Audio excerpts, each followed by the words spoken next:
السلام عليكم، اهلا وسهلا بكم. سعيده بلقياكم مجددا على قناه سعاد تيفي. كنشكركم جزيل الشكر على حسن المتابعه. الله يحفظكم والله يجازيكم بكل خير. اليوم ان شاء الله غادي نتقاسم معكم بسيطلات من داكشي الرفيع كيجيو لذاذين بزاف بزاف، بحشوه مختلفه على الحشوات اللي كنعملوا دائما. حشوه بدون دجاج كتجي لذيذه لذيذه لذيذه، حقا تستحق التجربه. الطريقه اللي غادي نشكلوا هاد البسيطلات اسهل طريقه ممكنه، وغادي يجيوكم متيولين مزيونين ويبقاو لكم كيف ما دخلتهم للفران. كنتمنى ان شاء الله انكم تتبعوا معايا باش تعرفوا على المقادير وطريقه التحضير. بسم الله وعلى بركه الله. في مقلاة غادي نوضعوا 5 ديال الملاعق ديال الزيت.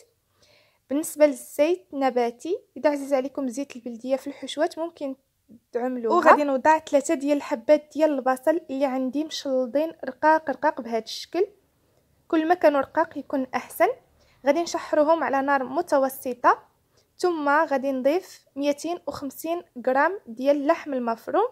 بالنسبه للبصل غير كيبدا يدبل وكنعملوا اللحم المفروم ما نخليوهش حتى يبدا يتحمر. بالنسبه للكميه اللي عطيتكم، كميه اللي تخرج لكم 12 13 وحيده. اذا بغيتوا يعني تخرج لكم اكثر خليو نفس الكميه ديال اللحم المفروم او اقل، وغادي تكثروا من البصل تجيكم الكميه كثيره. حنا كنشحروا حنا هكا كنحاولوا نمعسوا شي شويه داك الكفته باش تفتت. كل ما بغيتوها تجيكم هكا موزعه اكثر يعني معسوها يعني مزيان مزيان. انا بغيتها هكا تبقى لي تكتلات حيت انا ما بغيتش نحضر واحد الكميه كثيره ديال البسيطلات. فغادي ندير في التوابل فلفل الاسود رشيشه قياس راس معلقه ايضا ديال الخرقوم او الكركم، راس ملعقه ديال السكنجبير، ورشيشه ديال الملحه، وقزبر حبوب مطحون اذا كان متوفر. بحاله ما كانش متوفر القزبر وعندكم متوفره المروزيه ديال اللحم، ضيفوا واحد الرشيشه او العطريه ديال الكفته حتى هي كتجي زوينه. ضيفوا واحد شويه. اكتفيو فقط بالتوابل اللي هي الابزار السكنجبير والخرقوم والملح فقط، كتجي بنينه. ومازال غادي نضيفوا اضافات اللي غادي يعطيو لهاد الحشوه واحد اللذه اللي عجيبه. خديت 3 ديال الحبات ديال البيض طربتهم جيدا وضفتهم هكا فوق الكفته والبصل. هنا ايضا يعني كل ما كثرتوا الكميه ديال البصله كثروا البيض. يعني كل ما بغيتوا الحشوه تجيكم كثيره كثروا البيض والبصله، واخا تحتفظوا بنفس الكميه ديال اللحم المفروم او تقلوا. فالبصل والبيض كينسجموا بزاف بزاف مع هاد الكفته. وغادي نزيد المعدنوس والقزبر اللي عندي مقطعين واحد الكميه ديال 2 معالق، وغادي نحرك حتى ينشف ليا هذا البيض. من بعد ما غادي ينشف البيض غادي نقسم هاد الحشوه على 2. غادي نصف هكا، ودائما اما في شبكه في صفايه او في كسكاس باش هكا يستقطر لينا داك الماء، وما تجيناش الحشوه فيها الماء ولا فيها الزيت، باش ما يجيوش من الداخل مفزقين وهكا مزيتين، وفي نفس الوقت ما تقطع ليناش الورقه. الكميه الثانيه اللي بقات ليا ديال الكفته اولا ديال الحشوه، فغادي نضيف ليها 1.5 معلقه ديال العسل، وهذا اللي كيعطي واحد اللذه عجيبه لهاد الحشوه. وغادي نحرك واحد التحريكه خفيفه، وغادي نزيد 1 معلقه ديال ماء الزهر، ملعقه من ماء الزهر. ايضا كيجي واحد المزيج اللي خطير مع الكفته. ما معروفش ان كنطيبوا الكفته بالحلو، ولكن صدقوني اذا جربتوها غترجعوا تعتمدوها بنفس الكيفيه. غادي نستقطرها جيدا، يعني غير نشف ليا داك ماء الزهر وصافي استقطرتها. هنا عندي الكفته اللي حلوه والكفته اللي ما حليناهاش. غادي نحتاجوا ايضا كاس ديال اللوز، معلقه معمراش بالسكر كلاصي، وراس معلقه ديال القرفه. بالنسبه للوز عندي محمر ومطحون، ما كنقليش اللوز في البسيطلات، كيعجبني نحمرو كيجي بنين، وهكا نيت ما كيكونش مقلي. غادي نحتاجوا الورقه. فالورقه تكون عندكم محضره في المنزل، تكون عندكم ورقه الفيلو او اي ورقه كتعجبكم تخدموا بها البسيطلات ديالكم. حتى اللي ما متوفراش على الجاهزه تقدر دير اي عجينه اللي تحصل على بسيطلات، بحال العجائن اللي تقسمت معكم بزاف بزاف بزاف اللي كنديروا بهم بسيطلات البريوات، وتعمروا بهاد الحشوه.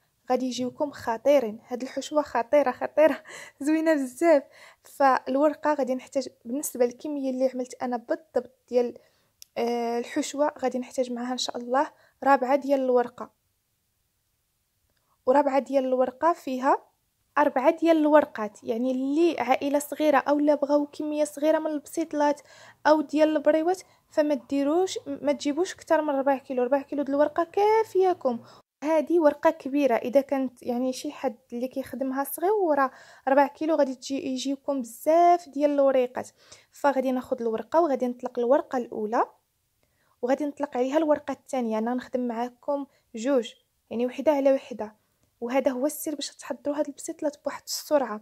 ممكن يعني اللي غتخدم بزاف هكا تاخذ الورقه وتبقى هكا كتفر وحده على وحده وتحطهم باش ان شاء الله تقطع في دقه وتبقى هكا غادا كتشكل جوج بجوج جوج بجوج مع بعضيتهم. غادي نجيب السكين او الجراره وغادي نقسم في النصف بالطول والنصف بالعرض بهذا الشكل. غادي ندير في الورقه علامات زائد. غادي نجيب الاطار اللي كيبقى اختياري ماشي ضروري، تقدروا تعينوا الحشوه ديالكم غير بعيناكم. انا بغيت اولا دائما كنبغي نعمل الاطار كيعطي واحد الدائره اللي مقاده وكتجي بريسيا ومقاده وكيجيونا قد بعضيتهم في الحشوه. درتوا الاطار يعني ما يحتاجش انكم ديروا التبصيل. فمن بعد الحشوه وضعت في الاول كنوضعوا الحشوه المالحه، الطبقه الثانيه درت اللوز، الطبقه الثالثه غادي ندير اللحم المفروم او الحشوه اللي وضعت ليها العسل وماء الزهر باش في عضه وحده كنذوقوا 3 ديال المذاقات، مذاق اللي حلو، مذاق ديال اللوز اللي مكسر، والمذاق ديال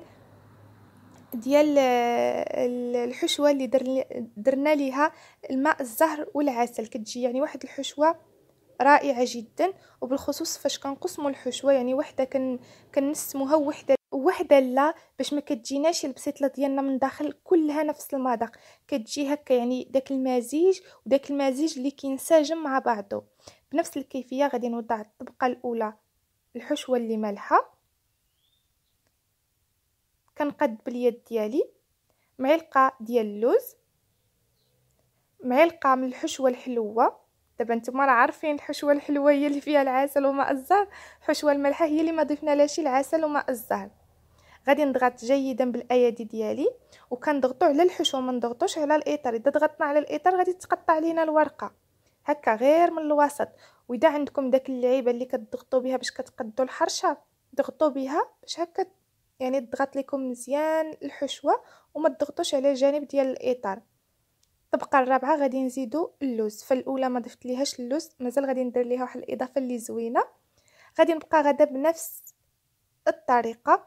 وصدقوني اذا قلت لكم هاد البسيطلات ما درتش فيهم 45 دقيقه بالحشوه بكل شيء، يعني بكل شيء 45 دقيقه هكا كانوا عندي واجدين بطيابهم بالحشوه ديالهم بكل شيء. يعني الطريقه اللي سهله وحتى يعني في الطوي ديالهم يعني ساهلين بزاف بزاف.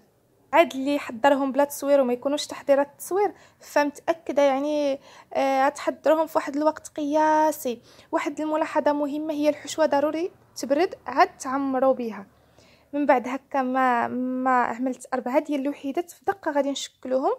وحيدات اللي الطبقه الرابعه زدت ليهم باللوز، ووحدين غادي ندير اللوز افيلي اللي حتى هو كيجي زوين وما كيبانش لوز. من بعد ما كيطيبوا كيبان حتى هو بحال الوريقات. بالنسبه لهاد اللوز هكا مشري محمر حتى هو زوين. وحتى اذا ما كانش محمر حمروه واحد شويه. دابا غادي نشكلوا مع بعض البسيطلات ديالنا. فعندي الزبده اللي مذوبه مع الزيت غادي ندهن هكا الجنيبات بهذا الشكل غير دهينه اللي خفيفه. غادي نجمع هاد الجنب هذا وغادي نحط عليه الجنب الاخر بهذا الشكل. كنطوي الدائره ديال المثلث اللي خلينا بهذا الشكل وبالاصابع ديالي كنشد هاد القنيتات وكنشكل على داك الراس ديال المثلث كيبقى لي مقد. كنطويه هنا الوسط كنشد بالاصبع ديالي وكنقلب بهذا الشكل. كنحطها على المثلث اللي بقى في الاسفل. يعني على داك الشيء درنا 2 ورقات. بغيتو ديروا 3 د الورقات بنفس الكيفيه ديروا 3 د الورقات فوق بعضهم، ولكن صدقوني 2 كافيين بلا ما يحتاج تزيدوا الورقات اخرين باش ما تجيكمش البسيطله عامره بالورقه. كنطوي الجوانب ب2، كنطوي يعني داك الدايره ديال الدائره. ممكن يعني تقلبوها هكاك نيشان، كما ممكن تجمعوها بهذا الشكل. فكنتمنى الطريقه تكون واضحه، كتجي البسيطله مجموعه وحليلوه ومتيوله، ما يبقاولناش كنطويو من هنا ومن هنا ومن هنا وكتجي عامره ديك الطيات. صافي كنجمع غير بالزبده والزيت وكنحط في الصينيه، ما نحتاجش ندير الطحين والماء ولا البيض. صافي هكاك فقط. غادي نزيد نشكلهم معكم بربعه باش توضح الطريقه جيدا للمبتدئات. فبنفس الكيفيه كندهنوا بالزبده والزيت، دهينه غير خفيفه. كنطوي هذا الجانب هكا، كنطوي عليه الجانب الاخر، والزبده والزيت حتى هما راه كيعاونوا. كنطوي الجانب ديال الدائره ديال الورقه، واذا شفتوه قاصح او قصح ليكم حاولوا تحيدوا داك الجانب اللي كيكون داير بالورقه. من بعد كنطوي بهذا الشكل، كنشد يدي في الوسط وكنحطها بهذه الطريقه. ما كنبقاوش نجيبوا طرف اخر وعاد نطلقوه، صافي كنكونوا طالقين الوريقات ديالنا وفيسع، يعني كنشكلوا وحيدات مور وحيدات. فاذا غديروا واحد الكميه كثيره، يعني مثلا بغيتي واحد الكميه كثيره، ديروا الورقات فوق بعضيتهم، ما تبقاو ماشيين هكا، كتخدموا جوج بجوج جوج بجوج جوج بجوج حتى كتكملوا الورقه. يعني ما يحتاجش كل مره تلقوا ورقه جديده وتقاسموا، خدموهم في مره واحده. كنقلبوا البسيطله ديالنا، كندهنوا دهينه خفيفه بالزبده والزيت، وكنطويو هذا الجانب على هذا الجانب. الجانب الدائره كنقلبوه هكا للوسط بهذا الشكل. واخا تشوفوه ما كيتبتش، غير شدوه بالاصابع ديالكم وعليه غادي نقلبوا. كنقلبوا الجانبين الاخرين بهذا الشكل. كيبقى لينا الراس المثلث هو اللي كنغطيو به من الاسفل بهذا الشكل. وكنقلبوا البسيطلات ديالنا، ها هي مجموعه، هي هذيك. اذا بحال بقى لكم داك الراس ديال المثلث خارج، اما كتقلبوه من الاسفل او كتقطعوه. صافي هي هذه البسيطله ديالنا مجموعه، وهكا غادي يبقاو من بعد ما يطيبوا. ملاحظه مهمه، اذا شفتوا هاد الجناب ديال الورقه هكا قاصحين، حاولوا تحيدوهم باش يخليو لكم الورقه ديالكم تثبت. والورقه اللي كتكون متبقيه، يعني اللي عندكم على جنب، في حاله اذا خدمتوا ورقه بورقه خليوها تكون مغطيه، ما تكونش معريه، اولا تحطوا هكا وحده على وحده. ومن الاحسن اذا عندكم شي نافذه في المطبخ تسدوها باش ما تنشف، الريح كينشف الورقه وكيخليها تقسح. من بعد ما كملت البسيطلات ديالي كلهم بالتشكيل، بالنسبه انا درت 7 ديال البسيطلات، هادو هما اللي درت. بالنسبه الرابعه ديال الورقه بقى لي منها نصف وحده. ممكن يعني تزيدوه، وممكن يعني تخليوه يعني ديروا به شي حاجه اخرى. غادي ندخلهم للفران على نار متوسطه، ما تخليوش البسيطلات ديالكم بزاف في الفران حتى يقساحوا. مده ديال 10 ديال الدقائق هكا، وخرجوهم. اذا عندكم الفران كيشعل من الفوق ومن التحت، شعلوهم من الفوق ومن التحت باش تعرفوا البسيطلات ديالكم طايبين. شدوا في الورقه، اذا بنت لكم هكا بدات كتشد القرماشه، صافي خرجوهم من الفران. من بعد ما خرجتهم من الفران غادي ندهنهم بالعسل. التزيين دائما كيبقى اختياري، تزينوهم بالسكر كلاصي او باش ما بغيتو. انا دفيت واحد شويه ديال العسل، سقيتهم وزينت باللوز افيلي وباللوز المهرمش. وهذا الشكل ديال البسيطلات ديالنا كيجيو واحد البسيطلات اللي رائعين جدا، مجموعين متيولين، زوينين بزاف. بالنسبه للوز افيلي هكا يكون محمر واحد شويه، ما يكونش ابيض باش كيكون لذيذ. بالنسبه انا واخا شريته وكان محمر، زدت حمرته واحد شويه باش تحيد منه داك البروده ويجي هكا مقرمش ومزيون. بالنسبه للتزيين ضروري حتى تبغيو تقدموهم عاد تزينوهم، ما تزينوهمش وتخليوهم واحد المده طويله عاد تقدموهم. وغادي نقسم معكم باش تشوفوا كيف كيجيو من الداخل، فكيجيو رائعين جدا. حقا هاد الحشوه كتستحق التجربه، لذيذه بزاف بزاف بزاف. بصراحه ما تخيلتش انا هاد الحشوه ديال الكفته حلوه تجي بهذا الشكل.